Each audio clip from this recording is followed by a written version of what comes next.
ഗുണ്ടാ നേതാവ് പ്രതിയായ ലഹരി കേസിൽ വീഴ്ച വരുത്തിയതിന് തിരുവനന്തപുരം തിരുവല്ലത്തെ എസ്ഐക്കെതിരെ നടപടി. എസ്ഐ തോമസിന് ട്രാഫിക്കിലേക്ക് സ്ഥലം മാറ്റി. വിവരങ്ങളുമായി ശ്രീനന്ദ ചേരുന്നുണ്ട്. ശ്രീനന്ദ, ഈ വാർത്തയുടെ കൂടുതൽ വിശദാംശങ്ങൾ. ദേവിക, കഴിഞ്ഞ ദിവസമായിരുന്നു തിരുവല്ലം എസ് ഐ തോമസിനെതിരെ ആരോപണമുണ്ടായത്.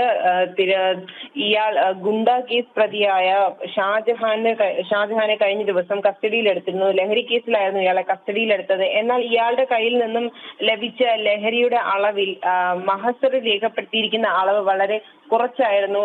കറക്റ്റ് ആയിട്ടുള്ള അളവ് രേഖപ്പെടുത്തിയില്ല എന്ന് പറഞ്ഞ് ഇന്നലെ സ്പെഷ്യൽ ബ്രാഞ്ച് റിപ്പോർട്ട് നൽകിയിരുന്നു. ഈ റിപ്പോർട്ടിന്മേൽ ഇന്ന് DCP ഒരു അന്വേഷണം പുറപ്പെടുവിച്ചു. ഈ അന്വേഷണത്തിലേക്കുള്ള ഒരു ഇദ്ദേഹത്തിന് മേൽ നടപടി എടുക്കാമെന്നും ബോധപൂർവമല്ല ഈ തെറ്റ് സംഭവിച്ചത് എന്നുമാണ് DCPയുടെ റിപ്പോർട്ടിൽ പറയുന്നത്. ജാഗ്രത കുറവ് കാരണമാണ് DCP ജാഗ്രത കുറവ് കാരണമാണ് SIയുടെ ഭാഗത്ത് പിഴവ് സംഭവിച്ച, അതിനാൽ അദ്ദേഹത്തെ സ്ഥലം മാറ്റാമെന്നൊരു ഉത്തരവാണ് ഇപ്പോൾ DCP പുറപ്പെടുവിച്ചിരിക്കുന്നത്.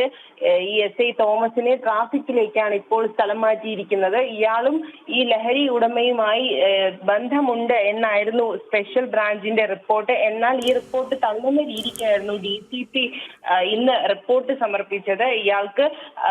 ഇയാളുടെ കൈവശം നിന്നും അങ്ങനെ ഒരു പിഴവ് സംഭവിച്ചിട്ടില്ലെന്നും ജാഗ്രത കുറവ് കാരണമാണ് ഇങ്ങനെ ഒരു സംഭവം ഉണ്ടായതെന്നുമാണ് റിപ്പോർട്ടിൽ പറയുന്നത്. ഇതിന്മേലാണ് ഈ പോലീസ് ഉദ്യോഗസ്ഥനെ ട്രാഫിക്കിലേക്ക് സ്ഥലം മാറ്റിയിരിക്കുന്നത്. ദേവിക, ശരി.